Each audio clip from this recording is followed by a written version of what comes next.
আসসালামু আলাইকুম, সবাই কেমন আছেন? আশা করি সবাই ভালো আছেন। সবাইকে বিডিটেক কোথন চ্যানেলের পক্ষ থেকে বরাবরের মতো স্বাগতম। আজকে আমি আপনাদের সামনে পিকওয়ার্কার্স এর নতুন একটি কাজ নিয়ে আসলাম, যে কাজটি অত্যন্ত সহজ এবং এই কাজটি করে আপনারা আপনাদের পিকওয়ার্কার্স এর আর্নিং বাড়িয়ে নিতে পারেন। আপনারা দেখতে পাচ্ছেন এই কাজটির খুব ভালো একটা রেট আছে, 0.15 সেন্ট। মাঝে মাঝে এই কাজটি করলে আমাদের 20 থেকে 30 সেন্ট পর্যন্ত দিয়ে থাকে।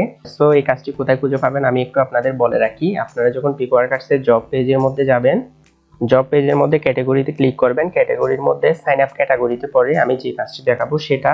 তো আপনারা সাইন আপ ক্যাটাগরি যখন সিলেক্ট করে অ্যাপ্লাই দিবেন, তখন সাইন আপের যতগুলো জব আছে সবগুলো এখানে দেখা যাবে। তো আপনারা ওয়ান পাসওয়ার্ড সাইন আপ জবটি এখান থেকে খুঁজে নিতে পারেন, অথবা আপনারা সিম্পলি সার্চ অপশনের মধ্যে গিয়ে যখন 5 লিখে সার্চ করবেন, তখন ওয়ান পাসওয়ার্ডের কোনো জব থাকলে সেটি চলে আসবে। আমি একটি জব যেহেতু হোল্ড করে রাখছি, তাই এখানে আপাতত আর কোনো জব নাই। আপনারা প্রতিদিন এরকম 2-1টা জব অবশ্যই পাবেন। তো আমি যে কাজটা হোল্ড করে রাখছিলাম সেটির মধ্যে আবার যাই। কাজটির নাম হচ্ছে one password sign up. One পাসওয়ার্ডটা হচ্ছে একটি এক্সটেনশন, আমাদেরকে এই এক্সটেনশনটিতে সাইন আপ করতে হবে। তো ভিউয়ার্স, নিচের দিকে স্ক্রল করি, আপনারা দেখতে পাচ্ছেন এটি ভালো একটি পজিশন আছে। এটির 500 পজিশন আছে, এখান থেকে 499টি পজিশন ফিল আপ হয়ে গেছে। এই জন্য আমি কাজটি আপাতত হোল্ড করে রাখলাম, যাতে এটি হারিয়ে না যায়। তো ভিউয়ার্স, আমরা সরাসরি ইনস্ট্রাকশনের মধ্যে চলে যাই। এখানে লেখা আছে what is expected from workers. 1 নম্বরের মধ্যে আমাদেরকে বলে দেওয়া আছে, একটি লিঙ্ক দেওয়া আছে এখানে, বিটলির লিঙ্ক। এই লিঙ্কটাকে আমাদেরকে ওপেন করতে হবে। তো আমি এই লিঙ্কটিকে কপি করে সিম্পলি অন্য আরেকটি ট্যাবের মধ্যে পেস্ট করে দিলাম। আমি আবার পিকওয়ার্কার্সে যাই। আমাদেরকে 2 নম্বরের মধ্যে বলতেছে scroll down the article and click the learn more orange button. অর্থাৎ আমাদেরকে এই পেজের মধ্যে যাইতে বলতেছে। এই পেজ থেকে আমাদেরকে একদম স্ক্রল করে নিচে যাইতে বলতেছে। এখানে লার্ন মোর নামে একটি অরেঞ্জ কালারের বাটন দেখা যাচ্ছে, এই বাটনের মধ্যে আমাদেরকে ক্লিক করতে বলছে। তো আমরা এই লার্ন মোর বাটনের মধ্যে ক্লিক করে দিলাম। আমাদের সামনে আরেকটি ট্যাব ওপেন হচ্ছে। আপনাদের অনেকের পিসিতে এই বিটলির লিঙ্কটা সাপোর্ট না করতে পারে। আপনাদেরকে আগেও বলছিলাম, এরকম বিটলির লিঙ্ক যখন সাপোর্ট করবে না, তখন আপনারা এক্সপান্ড ইউআরএল এর মধ্যে যাবেন। এক্সপান্ড ইউআরএল এর মধ্যে গিয়ে এই শর্ট লিঙ্কে লং করে তারপর আপনারা ব্রাউজ করা ট্রাই করবেন। আমাদেরকে লার্ন মোর পেজের মধ্যে যাইতে বলছিল। তো ভিউয়ার্স, আপনারা দেখতে পাচ্ছেন লার্ন মোর পেজটি ওপেন হয়ে গেছে। এখন আমি আবার পিকওয়ার্কার্স এর মধ্যে যাই। আমাদেরকে এখানে 3 নম্বরের মধ্যে বলতেছে register a free account with your email by clicking on the try one password free. অর্থাৎ আমাদেরকে এই পেজের মধ্যে one password free, try one password free এই অপশনের মধ্যে ক্লিক করতে বলতেছে। এই অপশনের মধ্যে ক্লিক করে এই ওয়ান পাসওয়ার্ডের ওয়েবসাইটের মধ্যে আমাদেরকে একটি অ্যাকাউন্ট খোলার জন্য বলতেছে। তো আমি ট্রাই ওয়ান পাসওয়ার্ড ফ্রি এর মধ্যে ক্লিক করে দিলাম। এরপর আমাদেরকে এখানে একটি ফ্রি অ্যাকাউন্ট খোলার জন্য বলতেছে। তো এখানে দেখতে পাচ্ছেন ট্রাই ফ্রি ফর 14 ডেজ। এখানে 2টা ফ্রি প্যাকেজ আছে। এই ফ্রি প্যাকেজ থেকে আমাদেরকে একটি সিলেক্ট করতে হবে।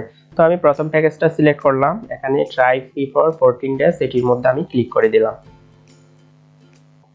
আমাদেরকে এখন সাইন আপ পেজের মধ্যে নিয়ে আসলো। এখানে আমরা সিম্পলি এখানে অ্যাকাউন্ট ক্রিয়েট করব। তো আমাদেরকে এখানে নেম দিতে বলতেছে, নেমটা দিয়ে দিব আমরা। এরপর এখানে আমাদেরকে ইমেল অ্যাড্রেস দেওয়ার জন্য বলতেছে। তো আপনাদেরকে বলে রাখি, ওয়ান পাসওয়ার্ডে যখন আপনারা অ্যাকাউন্ট করবেন, তখন ইমেল অ্যাড্রেসের মধ্যে টেম্পোরারি মেলও দিতে পারেন, অর্থাৎ টেম্প মেল। আপনারা টেম্প মেল দিয়ে যত খুশি ততবার ওয়ান পাসওয়ার্ডের মধ্যে অ্যাকাউন্ট ওপেন করতে পারেন। অনেক কাজের মধ্যে বলে দেওয়া থাকে, আপনারা টেম্প মেল দিয়ে এই কাজটি করতে পারেন। যদি আপনারা আপনাদের পার্সোনাল কোনো মেইল দিয়ে, জিমেল দিয়ে এই কাজটি করতে চান, তাহলেও করতে পারেন। আমি আমার ইমেল অ্যাড্রেসটা এখানে দিয়ে দিলাম। আপনারা চাইলে আপনাদের পার্সোনাল ইমেল অ্যাড্রেসটা এখানে দিয়ে দিতে পারেন, অথবা আপনারা টেম্পোরারি মেল দিয়ে অর্থাৎ টেম্প মেল দিয়ে এই অ্যাকাউন্টটা ওপেন করতে পারেন, কোনো প্রবলেম নাই। এরপরে আমরা ক্রিয়েট অ্যাকাউন্টের মধ্যে সরাসরি ক্লিক করে দেব। তার আগে আমরা এখানে একটি চেক মার্ক দিব, যদি আমাদের মন চায় তাহলে আমরা ক্রিয়েট অ্যাকাউন্টের মধ্যে ক্লিক করে দিলাম। এরপরে আমাদেরকে বলতেছে verify your email address, we sent a 6 digit verification code to. আমাদের ইমেলের মধ্যে ওরা একটি ভেরিফিকেশন কোড পাঠাইছে, সেই ভেরিফিকেশন কোডটা আমাদেরকে এখানে দিতে হবে। তো আমি আমার ইমেলের মধ্যে চলে যাই, যে ইমেল দিয়ে অ্যাকাউন্ট ওপেন করলাম। আপনারা দেখতে পাচ্ছেন এখানে ওয়ান পাসওয়ার্ড থেকে অলরেডি একটি মেল চলে আসছে। ইমেলের ভিতর আমি সিম্পলি প্রবেশ করতেছি। এই মেলের ভিতর প্রবেশ করার পর এখানে দেখা যাচ্ছে একটি পিন কোড আমাদেরকে দিচ্ছে। এই পিন কোডটা আমাদেরকে কপি করে ওখানে বসাইতে হবে, 541349 541349। এই ভেরিফিকেশন কোডটি বসানোর পরে আমরা সিম্পলি নেক্সট বাটনের মধ্যে ক্লিক করে দিব। নেক্সট বাটনের মধ্যে ক্লিক করার পর এখানে দেখা যাচ্ছে সেট ইউর পাসওয়ার্ড, অর্থাৎ আমাদেরকে একটি এখানে পাসওয়ার্ড সেট করতে হবে। এখানে বলতেছে try to make your password a unique phrase that you will remember, use at least 10 character. অর্থাৎ আমাদের পাসওয়ার্ড অবশ্যই 10 ক্যারেক্টার্সের হতে হবে, 10 ডিজিটের সংখ্যার। তো আমরা পাসওয়ার্ডটা দিয়ে দিই। আপনারা পাসওয়ার্ড দেওয়ার সময় অবশ্যই স্ট্রং পাসওয়ার্ড ইউজ করবেন, অর্থাৎ পাসওয়ার্ডের মধ্যে অবশ্যই ক্যাপিটাল লেটার, স্মল লেটার এবং হচ্ছে স্টার হ্যাশ জাতীয় এক্সট্রা সিম্বল এখানে থাকবে। তো আমি আমার পাসওয়ার্ডটা আবার দিয়ে দিচ্ছি, এখানে বলতেছে পাসওয়ার্ডটা কনফার্ম করতে। আমার পাসওয়ার্ড দেওয়া শেষ, এবার নেক্সট বাটনের মধ্যে ক্লিক করে দেব। আপনারাও নেক্সট বাটনের মধ্যে ক্লিক করে দিবেন। এখন আমাদের সামনে আরেকটি পেজ আসলো, এখানে অ্যাড এ কার্ড, অর্থাৎ আমাদেরকে ডেবিট কার্ড বা গিফট কার্ড এখানে অ্যাড করার জন্য বলতেছে। তো আমরা এই অপশনটা স্কিপ করব। এখানে আপনারা একদম নিচের দিকে দেখতে পাবেন create account and add card later, অর্থাৎ আপনারা এই অপশনের মধ্যে ক্লিক করে দিবেন, অর্থাৎ আমরা কার্ড পরে অ্যাড করব। এখন অ্যাকাউন্ট ক্রিয়েট হচ্ছে, আমাদের একটু লোড নিবে বিট বাই বিট। আমাদের সামনে একটি এখানে পিডিএফ আসছে, এখানে আমরা চাইলে ডাউনলোড দিতে পারি অথবা আমরা স্কিপ করতে পারি। আমাদেরকে যে পিডিএফটা ডাউনলোড করতে বলছিল সেই পিডিএফটা ডাউনলোড না করে আমরা সরাসরি ওদের হোম পেজের মধ্যে আবার চলে আসলাম। আপনারা হোম পেজে ব্যাক দিয়ে চলে আসবেন। এরপরে আমাদের অ্যাকাউন্টটা যেহেতু খোলা শেষ, সেহেতু আমরা সাইন ইন অপশনের মধ্যে ক্লিক করব। সাইন ইন অপশনের মধ্যে ক্লিক করার পর আপনারা দেখতে পাচ্ছেন এখানে আমার নেম চলে আসছে, আমি যে নেমটা দিয়েছিলাম এন্ড এখানে আমার ইমেলটা হচ্ছে চলে আসছে। এখন আমাদেরকে পাসওয়ার্ডটা দিয়ে সিম্পলি সাইন ইন করতে হবে। তো আমি আমার পাসওয়ার্ডটা এখানে দিয়ে দিচ্ছি, আপনারাও যে পাসওয়ার্ডটা দিয়েছিলেন সেই পাসওয়ার্ডটা এখানে দিয়ে দিবেন। এরপরে সিম্পলি সাইন ইন অপশনের মধ্যে ক্লিক করে দিলাম। সাইন ইন অপশনের মধ্যে ক্লিক করার পর আপনারা দেখতে পাচ্ছেন সাকসেসফুলি লগইন হয়ে গেছে। তো আমাদের সামনে একটি পপআপ আসছে, এটি আমি রিমাইন্ড মি লেটার দিয়ে দিলাম। তো ভিউয়ার্স, আপনারা দেখতে পাচ্ছেন সফলভাবে আমার 1password অ্যাকাউন্টটি ক্রিয়েট হয়ে গেছে। এইদিকে যখন আমরা ক্লিক করব এখানে আমাদের প্রোফাইল দেখা যাবে। আচ্ছা যাই হোক, আমরা আবার পিকওয়ার্কার্স এর মধ্যে যাই। পিকওয়ার্কার্স এর মধ্যে আমাদেরকে কি প্রুফ দিতে বলতেছে একটু দেখে নিই। আমাদেরকে প্রুফের মধ্যে বলতেছে screenshot of your account profile and your confirmation email, অর্থাৎ আমাদের ইমেলটা এখানে দেওয়ার জন্য বলতেছে, আমরা যে ইমেল দিয়ে অ্যাকাউন্ট ওপেন করলাম, এবং আমাদের প্রোফাইল থেকে একটি স্ক্রিনশট দেওয়ার জন্য বলতেছে। তো আমি আবার 1password এর মধ্যে যাই এবং মাই প্রোফাইলের মধ্যে ক্লিক করি।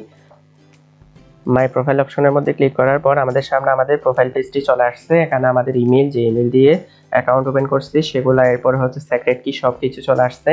আমাদেরকে সিম্পলি এই পেজের একটি স্ক্রিনশট নিয়ে এখানে প্রুফ হিসেবে সাবমিট করতে হবে। এর আগে আপনাদেরকে আরেকটি বিষয় বলে রাখি, অনেক কাজের মধ্যে বলে দেওয়া থাকে 1password এই এক্সটেনশনটা ইনস্টল করার জন্য, সেক্ষেত্রেও আপনাদের কিভাবে প্রুফ দিতে হবে সেটিও আপনাদের বলে রাখি। 1password এক্সটেনশনটা সিম্পলি ইনস্টল করার পর আপনারা যে ইনফরমেশন দিয়ে অ্যাকাউন্ট ওপেন করছেন সেই ইনফরমেশনগুলো দিয়ে ওই এক্সটেনশনটার মধ্যে লগইন করতে বলবে। সেক্ষেত্রেও আপনারা কিভাবে প্রুফ দেবেন সেটিও আপনাদের জানিয়ে দিই। আপনারা সিম্পলি থ্রি ডটের মধ্যে ক্লিক করবেন। থ্রি ডটের মধ্যে ক্লিক করার পর মোর টুলস এর মধ্যে যাবেন। মোর টুলস থেকে এক্সটেনশন অপশনের মধ্যে ক্লিক করবেন। এক্সটেনশনে ক্লিক করার পর আপনারা থ্রি ডটের মধ্যে যাবেন। থ্রি ডটের মধ্যে গিয়ে এখানে নিচে দেখতে পাবেন ওপেন ক্রোম ওয়েব স্টোর, এই অপশনের মধ্যে ক্লিক করবেন। ক্রোম স্টোরের মধ্যে যাওয়ার পর আপনারা দেখতে পাবেন এখানে সার্চ অপশন আছে, এখান থেকে আপনারা সিম্পলি 1password লিখে সার্চ করবেন। তো আমি 1passwordটা এখান থেকে একটু কপি করে নিচ্ছি। 1passwordটা কপি করে চাইলে আপনারা লিখে দিতে পারেন এখানে। তো আমি এখানে পেস্ট করে দিলাম। তো এখানে 1password লিখে যখন আমরা সার্চ করব আপনারা দেখতে পাবেন 1password পাসওয়ার্ড ম্যানেজার, এখানে ওদের যে এক্সটেনশন সেই এক্সটেনশনটি শো করতেছে। তো আমরা সিম্পলি এই এক্সটেনশনটা ইনস্টল করব। এই এক্সটেনশনের উপর ক্লিক করলাম।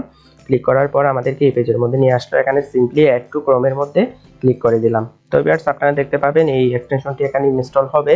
তো এখানে বলতেছে অ্যাড এক্সটেনশন, ক্লিক করে দিলাম। আপনারা দেখতে পাচ্ছেন এই এক্সটেনশনটি এখানে ডাউনলোড হচ্ছে, এটি হচ্ছে 4-5 MB হবে। এটি ডাউনলোড হয়ে গেলে অটোমেটিক্যালি আমাদের ক্রোম ব্রাউজারের মধ্যে এটি ইনস্টল হয়ে যাবে। তো আমরা একটু ওয়েট করব এটি ইনস্টল হওয়ার সময় পরিমাণ। আমরা এখন যে কাজটা রিসিভ করলাম সেই কাজের জন্য কিন্তু আমাদেরকে এক্সটেনশন অ্যাড করতে বলে নাই, তবুও আপনাদের অ্যাড করে দেখাচ্ছি, কারণ ম্যাক্সিমাম 1password এর কাজের মধ্যে আপনাদেরকে এক্সটেনশন ইনস্টল করে এরপর অ্যাকাউন্টে সাইন ইন করতে বলবে। তাই আমি মনে করি এই কাজটি করার জন্য সম্পূর্ণ বিষয়টি আপনাদেরকে তুলে ধরলে ভালো হয়, আপনাদের জানিয়ে দিলে ভালো হয়। তো ভিউয়ার্স, এখানে চেকিং হচ্ছে, অর্থাৎ 1passwordটি আমাদের ক্রোমের মধ্যে অ্যাড হচ্ছে। আপনারা দেখতে পাচ্ছেন অলরেডি এটি অ্যাড হয়ে গেছে। এখন এখানে সাইন ইন নামক একটি অপশন আসছে আমাদের সামনে। আমরা যখন সাইন ইনে ক্লিক করব তখন আমাদের সামনে আবার সাইন ইন পেজটা চলে আসবে। আপনাদের যদি এই পেজটা না আসে তাহলে আপনারা একটি কাজ করতে পারেন, আপনারা সিম্পলি এখানে দেখতে পাচ্ছেন এক্সটেনশন একটি আইকন আছে, এই আইকনের মধ্যে ক্লিক করবেন। এই আইকনের মধ্যে ক্লিক করার পর আপনারা দেখতে পাচ্ছেন 1password, এটিকে আপনারা পিন করে দিবেন। পিন করে দিলে এখানে ব্রাউজারের মধ্যে সেটি শো করবে। আপনারা দেখতে পাচ্ছেন আমি 1password ম্যানেজারটা পিন করার পরে আমাদের ব্রাউজার পেজের মধ্যে সেটি শো করতেছে। তারপর আমরা যখন এই আইকনের মধ্যে ক্লিক করব আমাদেরকে যে পেজটিতে নিয়ে গেছিল সেই পেজটিতে আবার নিয়ে আসছে। তো আমরা যেহেতু ওই পেজটির মধ্যে আগে সাইন ইন পেজের মধ্যে গেছিলাম, তাহলে সেই পেজের মধ্যে আবার যাই। এখানে আমরা সিম্পলি আবার আমাদের পাসওয়ার্ডটা দিয়ে দিব। আমি আমার পাসওয়ার্ডটা দিয়ে দিলাম, এরপরে সাইন ইন অপশনের মধ্যে ক্লিক করে দিলাম। এখন আমি সাইন ইন করতেছি এক্সটেনশনের ভিতরে। আপনারা দেখতে পাচ্ছেন এই পেজটা হচ্ছে এক্সটেনশনের ভেতরের পেজ। এক্সটেনশনের ভিতরে সাইন ইন করার পর আমাদের সামনে এই পেজটি চলে আসলো 1password is ready to go, অর্থাৎ আমাদের এক্সটেনশনের মধ্যে এই পেজটা সাইন ইন হয়ে গেছে। তাহলে আমরা সিম্পলি এই অপশনটি কেটে দিতে পারি, আমাদের এগুলো আর লাগতেছে না। আমরা যে প্রোফাইল পেজের মধ্যে গেছিলাম সেই প্রোফাইল পেজটা এখানে আমাদের সামনে আসছে, এবং আমরা যদি এখন এই এক্সটেনশনের মধ্যে ক্লিক করি আপনারা দেখতে পাবেন এখানে সম্পূর্ণ লগইন ডিটেইলস চলে আসছে। এখানে হচ্ছে আমাদের ইমেলটা দেখাচ্ছে, অর্থাৎ আমরা এক্সটেনশনের মধ্যেও আমাদের অ্যাকাউন্টটা লগইন করে ফেললাম। এক্সটেনশনের মধ্যে পুরো ডিটেইলস দেখা যায় মতো আমাদের প্রোফাইল পেজ থেকে আমাদেরকে একটি স্ক্রিনশট নেওয়া লাগবে। তো আমি এখন স্ক্রিনশট নিব লাইট শট নিয়ে। আমি যেহেতু লাইট শট নিয়ে স্ক্রিনশট নিই তাই লাইট শট নিয়ে স্ক্রিনশটটা নিচ্ছি, এবং আমরা চাইলে এই অপশনগুলো এখানে মার্ক করে দিতে পারি। এখানে আমাদের ইমেলটা মার্ক করে দিতে পারি, এরপরে হচ্ছে ওদের যে এক্সটেনশন সেটি মার্ক করে দিতে পারি, আমাদের নেমটাও মার্ক করে দিতে পারি। আপনারা যারা লাইট শো সম্পর্কে জানেন না তাদের জন্য আমার চ্যানেলে অলরেডি একটি টিউটোরিয়াল আপলোড করা আছে, আপনারা চাইলে সেই ভিডিওটি দেখে নিতে পারেন। সেই ভিডিওর লিঙ্ক এই ভিডিওর ডেসক্রিপশন বক্সের মধ্যে দেওয়া আছে, সেখান থেকে আপনারা চাইলে সহজেই দেখে নিতে পারেন। তো ভিউয়ার্স, আমি স্ক্রিনশটটি এখন সেভ করে নিচ্ছি। সেভ অপশনের মধ্যে ক্লিক করে দিলাম। যদিও আমাদেরকে এই কাজটির জন্য এক্সটেনশনটা ইনস্টল করতে বলে নাই, আপনারা এরকম হলে জাস্ট এই পেজটির স্ক্রিনশট নেবেন, এই পেজটির স্ক্রিনশট নিয়ে আপনারা দিয়ে দিবেন। যদি আপনাদের থেকে এক্সটেনশনটি ইনস্টল করতে মন চায় তাহলে এক্সটেনশনটির মধ্যে লগইন করে তারপরে এটি সহ স্ক্রিনশট দিবেন, তাহলে প্রুফটা আরো বেশি স্ট্রং হবে। তো ভিউয়ার্স, আমি পিকওয়ার্কার্সের মধ্যে যাই। পিকওয়ার্কার্সের মধ্যে যাওয়ার পরে সোর্স ফাইলের মধ্যে গিয়ে আমি যে স্ক্রিনশটটা নিলাম সেই স্ক্রিনশটটা এখন আপলোড করে দিব। স্ক্রিনশটটা প্রথমে চলে আসছে, এটি সিলেক্ট করে দিলাম। এটি সিলেক্ট করার পর আমাদেরকে এখানে আরেকটা ইনফরমেশন দেওয়ার জন্য বলছিল, এখানে আমাদের কনফার্মেশন ইমেলটা দিয়ে দিলে ভালো হয়। যদিও স্ক্রিনশটের মধ্যে ইমেলটা দেখা যাচ্ছিল, তবুও আমি এই অপশনের মধ্যে আমরা যে ইমেল দিয়ে সাইন ইন করছিলাম সেই ইমেলটা এখানে দিয়ে দিব। আপনারা দেখতে পাচ্ছেন আমি আমার ইমেলটা দিয়ে দিলাম এবং স্ক্রিনশটটাও এখানে সিলেক্ট করে দিলাম। আমাদের কাছ থেকে যে প্রুফগুলো চাইছিল সেই প্রুফগুলো যেহেতু আমরা দিয়ে দিলাম, সেহেতু আমরা এখন সাবমিট প্রুফের মধ্যে ক্লিক করতে পারি। তো আমি সাবমিট প্রুফের মধ্যে ক্লিক করে কাজটি শেষ করে দিলাম। স্ক্রিনশটটা আপলোড হতে একটু টাইম নেবে। গ্রেট, টাস্ক সাবমিটেড সাকসেসফুলি, অর্থাৎ আমাদের কাজটি সাকসেসফুলভাবে সাবমিট করা শেষ। তো আমি এখন ব্যাক টু ওয়ার্কার পেজের মধ্যে চলে যেতে পারি, অর্থাৎ আমাদের জব পেজের মধ্যে বরাবরের মতো চলে যেতে পারি। তো ভিউয়ার্স, আপনারা দেখতে পেলেন কিভাবে আমি 1password অথবা 1password2 সাইন আপের কাজটি করে ফেললাম এবং আপনাদেরকে অন্যান্য কাজের জন্য এক্সটেনশনও অ্যাড করে দেখাইলাম, অর্থাৎ আপনাদের এই কাজটি করতে আর কোনো কনফিউশন থাকবে না। তবুও যদি এই কাজটি করার সময় আপনারা কোনো প্রবলেমের সম্মুখীন হন তাহলে এই ভিডিওর কমেন্ট বক্সে আপনারা কমেন্ট করে জানাবেন, আমি আপনাদের সাথে সাথে রিপ্লাই দেওয়ার চেষ্টা করব। তাহলে আর কথা বাড়াচ্ছি না, আজকের ভিডিওটি এই পর্যন্তই। আমার ভিডিওটি ভালো লেগে থাকলে আপনারা লাইক, কমেন্ট, শেয়ার করবেন এবং নিত্য নৈমিত্তিক টেক বিষয়ক এবং অনলাইন ইনকাম বিষয়ক ভিডিও পেতে আমার চ্যানেলটি সাবস্ক্রাইব করে পাশে থাকা বেল আইকনে ক্লিক করবেন। নেক্সট ভিডিও আসার আগ পর্যন্ত সবাই ভালো থাকবেন, সুস্থ থাকবেন। Take care, bye by.